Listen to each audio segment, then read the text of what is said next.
Hello friends, I am Shamli Tiwari and I am welcoming you to in my new video. In the last lecture, we have learned about acceleration due to gravity. Now, tell me, will the value of acceleration due to gravity is same everywhere? क्या हमें हर जगह value जो रहती है जी की वो हमेशा constant मिलती है? नहीं. तो इसका रीज़न क्या है? Because the shape of the earth is not exactly spherical, okay, and so that the distance of a point on the surface of earth from its center differs due to its rotation. हमें पता है कि हमारी जो अर्थ है वो spherical motion में होती है और मीन्स स्पेरिकल शेप में है, और स्पेरिकल शेप की वजह से क्या होता है, वो कहीं बल्ज है और कहीं वो इक्वेटर पे बल्ज है और फ्लैटेंड है पोल्स के ऊपर. ठीक है, तो इसी को हम क्या कहते हैं कि वहाँ पे जो होती है जी की वैल्यू वेरी होती है. सो इसी तरीके से तीन तरीके से वैल्यू जो होती है जी की डिफ़र होती है. तो वो देखते हैं हम कौन से तीन तरीके हैं.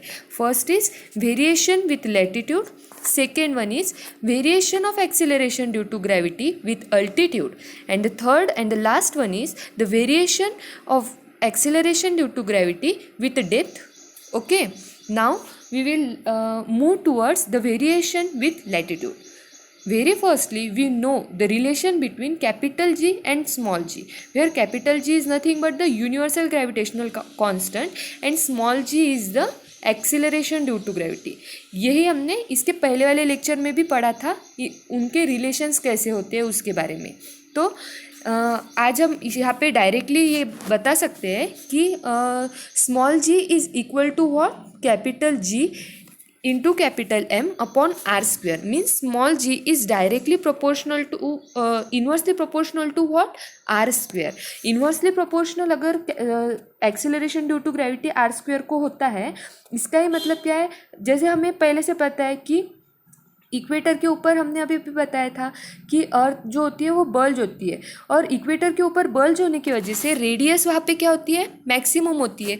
मैक्सिमम रेडियस मतलब क्या होगा, जी स्मॉल होगा, मीन्स जी गेट डिक्रीजेज. जब आर की वैल्यू मैक्सिमम होंगी तो जी की वैल्यू कम होगी, because they are inversely proportional. And pole के ऊपर क्या होता है, पोल के ऊपर रेडियस की वैल्यू कैसी होती है, मिनिमम होती है. मिनिमम की होती है, ये देखिए, ये है हमारा अर्थ का शेप है, और यहाँ पे हमने अगर सेंटर ऑफ अर्थ कंसिडर किया तो ये आर है, कैपिटल आर, और ये क्या है, हमारा इक्वेटर है, और ये क्या है, हमारा पोल है. तो यहाँ पे आर कैसा हो गया, मैक्सिमम हो गया. तो यहाँ पे जी कैसा हो जाएगा, ये वाले पॉइंट के ऊपर मिनिमम हो जाएगा, और ये क्या है, हमारा पोल है, और यहाँ पे आर की वैल्यू कैसी है, मिनिमम है. तो ये पोल के ऊपर acceleration due to gravity means g कैसा हो जाएगा, मैक्सिमम हो जाएगा. समझ रहे हो? तो इसी का मतलब हम यहाँ पे क्या कह सकते हैं कि the value of g is highest. कितनी रहती है, highest means how much, 9.832 metre पर सेकेंड स्क्वेयर. ये कहाँ पे होती है, पोल के ऊपर, क्योंकि वहाँ पे जी कैसा होता है, मैक्सिमम होता है. और मिनिमम कहाँ पे होती है, इक्वेटर के ऊपर. वहाँ पे जी की वैल्यू कितनी मिलेगी हमें, जी इज इक्वल टू 9.78. ये मिनिमम वैल्यू होती है इक्वेटर के ऊपर. Means value of acceleration due to gravity varies with latitude. Okay, now let us see the next variation, that is variation of acceleration due to gravity with altitude. Altitude means कुछ height के ऊपर. ठीक है, तो सबसे पहले हमें क्या कंसिडर करना था, बॉडी ऑफ मास एम हमने कंसिडर किया हुआ है. ये वाली फिगर आप लोगों को फिर से ध्यान में रखनी है कि यहाँ पे एक्सेलरेशन ड्यू टू ग्रेविटी है, ये रेडियस है इसकी अर्थ की, कैपिटल आर, इसका मास कितना है, कैपिटल एम है. और अगर आपको इसके पहले का वीडियो भी देखना होगा तो वो भी मैं आपको डिस्क्रिप्शन में दे दूँगी, तो उसकी वजह से आपको हेल्प मिलेंगी. ठीक है, तो वो भी आपने बराबर सही से देख लेना. तो यहाँ पे हम ये देख रहे थे कि if the body of mass is placed on the surface, small m is place on the surface of the earth. तो यहाँ पे हमें इक्वेशन क्या मिलता है, m g is equal to g m m upon r square.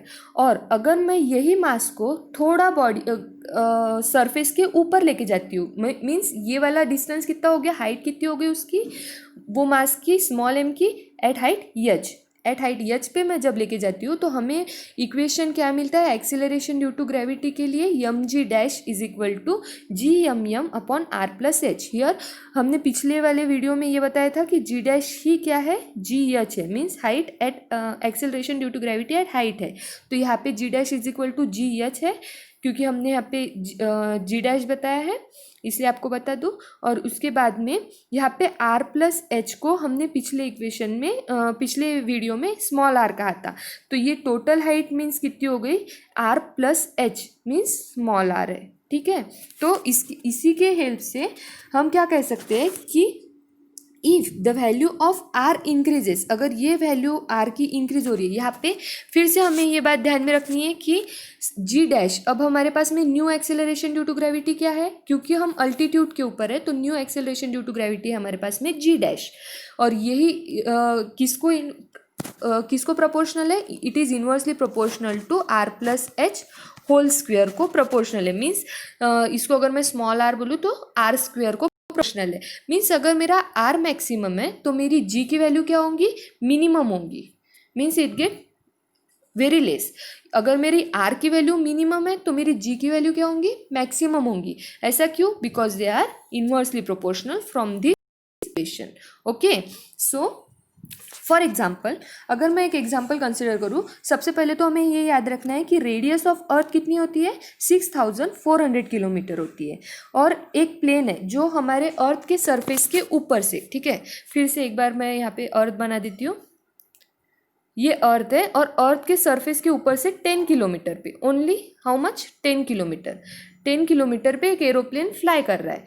तो ये aeroplane अगर यहाँ से उड़ रहा है, ये एरोप्लेन है, ये यहाँ से उड़ रहा है, तो इसका क्या ये हुआ कि उसकी हाइट कितनी हो जाएंगी, 6400 अर्थ की radius plus 10 means how much, total 6410, which is very negligible. Means वहाँ पे जी जो रहेगा हमारा वो कांस्टेंट ही रहेगा, मतलब जितना सरफेस ऑफ अर्थ के ऊपर मिलता है दैट इज़ 9.8, ओके, वो हमें कांस्टेंट ही मिलेगा। बट अगर मैं एक आधा सैटेलाइट कंसिडर करूँ, सैटेलाइट मीन्स वो कैसा होता है, हमारे अर्थ के सरफेस के 10 किलोमीटर अबव होता है क्या, नहीं, वो हमारे अर्थ के सरफेस के थाउजेंड्स ऑफ किलोमीटर अबव होता है। तो फिर हम वहाँ पे हमारा जो मीन्स यच है वो निग्लेक्ट कर सकते हैं क्या, जैसे यहाँ पे r plus h inversely proportional है ना जी डैश को, तो यहाँ पे हम यच की वैल्यू, एरोप्लेन के केस में हम यच की वैल्यू निग्लेक्ट कर सकते थे और डायरेक्टली आर स्क्वायर कंसिडर करके हम उसे 9.8 कंसिडर कर सकते थे। बट यहाँ पे जब थाउजेंड्स ऑफ किलोमीटर का डिस्टेंस है तो क्या हम यच की वैल्यू को निग्लेक्ट कर सकते हैं, नहीं कर सकते। इसका मतलब g dash is inversely proportional to what, small r square. Okay, तो यहाँ पे फ़र्क पड़ेगा, तो उसकी जो वैल्यू है, जो वेरिएशन फॉर्म होगा ये जी डैश के अंदर, वो कैसा होगा, विजिबल होगा, मीन्स हमें वो पता चलेगा कि कितना है करके। तो इसी तरीके से आओ हम देखते हैं और कौन से यहाँ पे हम मीन्स कौन सी चीज़ों में हम वहाँ पे अल्टीट्यूड में ये देखते हैं, चेंजेस देखते हैं, ठीक है। फर्स्ट ऑफ ऑल वो जो पहले दो इक्वेशन थे उस पर से हमें जी डैश अपॉन जी की वैल्यू मिली और हम लोगों ने ये डायरेक्टली बताया कि एट द सरफेस जितनी वैल्यू होती है उससे हायर अल्टीट्यूड के ऊपर जो वैल्यू होती है जी की वो कैसी होती है, लो होती है, ठीक है। क्यों, क्योंकि ये मैथमेटिकल प्रूफ दिया हुआ है और जैसे जैसे हाइट बढ़ती जाती है जी की वैल्यू ये डिक्रीज होती जाती है हमारे इक्वेशन पे से। ये वाला भी इक्वेशन हम कंसिडर कर सकते हैं क्योंकि वो इन्वर्सली प्रोपोर्शनल है। तो एग्जांपल्स हम देख सकते हैं, अगर अर्थ का सरफेस हम कंसिडर करें तो अल्टीट्यूड मीन्स उस कितने हाइट के ऊपर है, 0 हाइट के ऊपर है। क्यों, क्योंकि हमने क्या कंसिडर किया है, on the surface of earth consider किया हुआ है, समझे। तो यहाँ पे हमें जो वैल्यू मिलेंगी एक्सीलरेशन ड्यू टू ग्रेविटी की वो कितनी मिलेंगी, वो कांस्टेंट मिलेंगी, दैट इज 9.83 ही मिलेंगी। उसके बाद में अगर मैं एक हिमालय का पिक कंसिडर करती हूँ तो वो भी हमारे अर्थ के सरफेस से काफ़ी ऊंचा है, तो उसमें भी एक्सीलरेशन ड्यू टू ग्रेविटी जो है वो क्या हो रही है, चेंज हो रही है। पीक ऑफ हिमालय पे अल्टीट्यूड कितना है, 8.8 किलोमीटर अबव गए हैं हम, ठीक है। तो वहाँ पे क्या मिल रहा है हमें, एक्सीलरेशन ड्यू टू ग्रेविटी वहाँ पे भी निग्लिजिबल चेंज मिल रहा है, दैट इज 9.8 ही मिल रहा है इंस्टेड ऑफ 9.83, ओके। तो और अगर हम कंसिडर करें तो ये देखिए यहाँ पे, if I am considering a balloon in the sky, means एक मैनमेड बलून है जो हम बलून्स उड़ाते हैं ना बच्चों के साथ में, वो वाले बलून्स, अगर वो एक बलून है और वो मैं उड़ा रही हूँ, वो कुछ अल्टीट्यूड मीन्स वो कुछ हाइट पे गया है, that is 37 kilometre above the earth surface, तो वहाँ पे मुझे जी की वैल्यू क्या मिलेंगी, 9.71 मिलेंगी। क्यों? क्योंकि वहाँ पे हमारा अल्टीट्यूड चेंज हुआ है, अल्टीट्यूड चेंज हुआ है मीन्स हमारे जी में वेरिएशन फॉर्म हुआ है, ठीक है।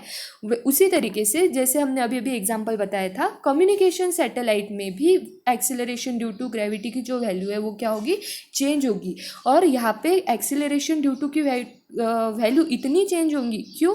क्योंकि यहाँ पे हमारा अल्टीट्यूड बहुत ज़्यादा है। अल्टीट्यूड कितना बढ़ रहा है हमारा, 35,700 किलोमीटर तक बढ़ रहा है, क्योंकि कम्युनिकेशन सैटेलाइट्स की हाइट काफ़ी ऊंची होती है। और यहाँ पे हमने एक एग्जाम्पल कंसिडर किया हुआ है, दैट इज़ एक मीन्स लेंथ कंसिडर की हुई है, दैट इज़ 35,700। और उसके ऊपर अगर हम अगर वो वाला पॉइंट हम कंसिडर करते हैं तो वहाँ पे हमें एक्सेलरेशन ड्यू टू ग्रेविटी की वैल्यू कितनी मिलेंगी, that is very negligible, that is 0.225 इतनी ही मिलेंगी। मीन्स सोचिए हम अगर अर्थ के सरफेस के ऊपर है, मीन्स अल्टीट्यूड 0 है, तो हमें वैल्यू मिल रही है 9.83। और कम्युनिकेशन सैटेलाइट जो होते हैं उनके ऊपर कोई भी acceleration due to gravity work नहीं करती है, मीन्स बहुत निग्लिजिबल वर्क करती है, दैट इज़ 0.225, सिर्फ इतनी ही वर्क करती है, ठीक है। तो now the last part we are going to learn, that is the variation of acceleration due to gravity, that is g with depth। और अब हमें देखना है कि डेप्थ से कैसे फ़र्क पड़ता है। तो जैसे हम अर्थ सरफेस के अबव गए थे, वैसे ही इस बार हमें क्या करना है, अर्थ सरफेस के अंदर आना है। मीन्स उसकी जो रेडियस है वो कैसी होंगी, कम होंगी। जहाँ वहाँ पे रेडियस कैसी हो रही थी, बढ़ रही थी, क्योंकि वहाँ पे हाइट एच से डिस्टेंस इंक्रीज हो रहा था। यहाँ पे हम अगर कंसिडर करें कि डिस्टेंस डिक्रीज हो, सॉरी, यहाँ पे अगर हम कंसिडर करें कि डिस्टेंस डिक्रीज हो, रेडियस से डिस्टेंस कितना डिक्रीज हो रहा है, डी इतना, हम डेप्थ में जा रहे हैं, तो फिर वहाँ पे देखते हैं कि वहाँ पे acceleration due to gravity change होता है या नहीं होता है। फर्स्ट ऑफ ऑल उसके लिए हमें क्या करना है, we have to consider a earth as a sphere of a uniform density. Means earth क्या है, एक यूनिफॉर्म डेंसिटी है, ऐसा हमें मीन्स एक स्पीयर है, ऐसा हमें कंसिडर करना है। और अर्थ को क्या मतलब क्या कहते हैं हम, स्पीयर में यूनिफॉर्म डेंसिटी भी होगी, क्योंकि वो एक स्पीयर है, ठीक है। यहाँ पे ये अर्थ है और यहाँ पे हम अगर लेके गए तो यहाँ पे क्या होगा, density is equal to what, density is equal to mass upon volume, ठीक है। मास पर यूनिट वॉल्यूम ही डेंसिटी है। तो फिर यहाँ पे अगर मास पर यूनिट वॉल्यूम मैं ले रही हूँ और अगर मुझे मास की वैल्यू फाइंड आउट करनी है, मास की वैल्यू मैं कैसे फाइंड आउट करूँगी, density into volume. Okay, so how I can write this, I can write it as m is equal to v, ये क्या, volume into density, volume into density. और volume क्या होता है, स्पीयर का वॉल्यूम हमें consider करना है, क्योंकि हमने अर्थ को क्या कंसिडर किया है, स्पीयर कंसिडर किया है। Volume of sphere is nothing but 4/3 pi r cube, और रो क्या हो गई, डेंसिटी हो गई। The gravitational force attracts gravitational force of attraction exerted by the earth on the body of mass m lying on its surface is nothing but mg is equal to gm upon r square। हम लोगों को पता है कि उसका जो force होगा वो कितना होगा, gm अपॉन r स्क्वेयर होगा। यहाँ पे हम कैपिटल m की वैल्यू पुट कर देंगे तो हमें ये वाला इक्वेशन मिल जाएगा। ये क्या का इक्वेशन है, सेम mg का ही इक्वेशन है, ठीक है। नेक्स्ट है कि यम जी इज इक्वल टू, अगर मुझे ये मिल रहा है तो, और ये देखिए यहाँ पे ये फिगर दी हुई है कि ये स्पेरिकल अर्थ है, यहाँ पे हम r माइनस डी इतने डिस्टेंस के ऊपर आए हैं और डेप्थ कितनी है, d इतनी डेप्थ है। तो अगर मैं अगर मुझे force of attraction find out करना है इस पॉइंट के लिए, मीन्स r माइनस डी जहाँ पे रेडियस है उस पॉइंट के लिए अगर मुझे फोर्स ऑफ अट्रैक्शन का फाइंड आउट करना है, तो मैं क्या करूँगी, g m m upon r square, यही फॉर्मूला होगा। बट यहाँ पे हमारा r कितना है, r माइनस डी है, और यम की वैल्यू हमें क्या, यम की वैल्यू हमें क्या लिखनी है, in the form of volume into density लिखनी है। तो ये इक्वेशन हमें मिलेगा। ये मैथमेटिकल है, ये सब आप मीन्स अगर आप लिख के देखो तो आपको समझ जाएगा। जैसे मैं बता रही हूँ उसी तरीके से है, it is easy। Now this equation 2 is the required equation. अब इक्वेशन 1 और इक्वेशन 2 को अगर मैं डिवाइड करती हूँ, means equation 2 divided by equation 1 करती हूँ, तो मुझे ये इक्वेशन ऐसे मिलता है कि जो जी डैश है, मीन्स यहाँ पे जी डैश पिछले वाले इसमें हमने अल्टीट्यूड में क्या कंसिडर किया था कि g dash is equal to what, g h. G h means acceleration due to gravity at height h है, बट यहाँ पे g dash means acceleration due to gravity at depth d है। क्यों? क्योंकि हम डेप्थ के लिए वेरिएशन कंसिडर कर रहे हैं। तो यहाँ पे g dash is decreases with जी। इसका ही मतलब क्या होता है कि जो वैल्यू ऑफ जी है, that value of g get decreases at the depth.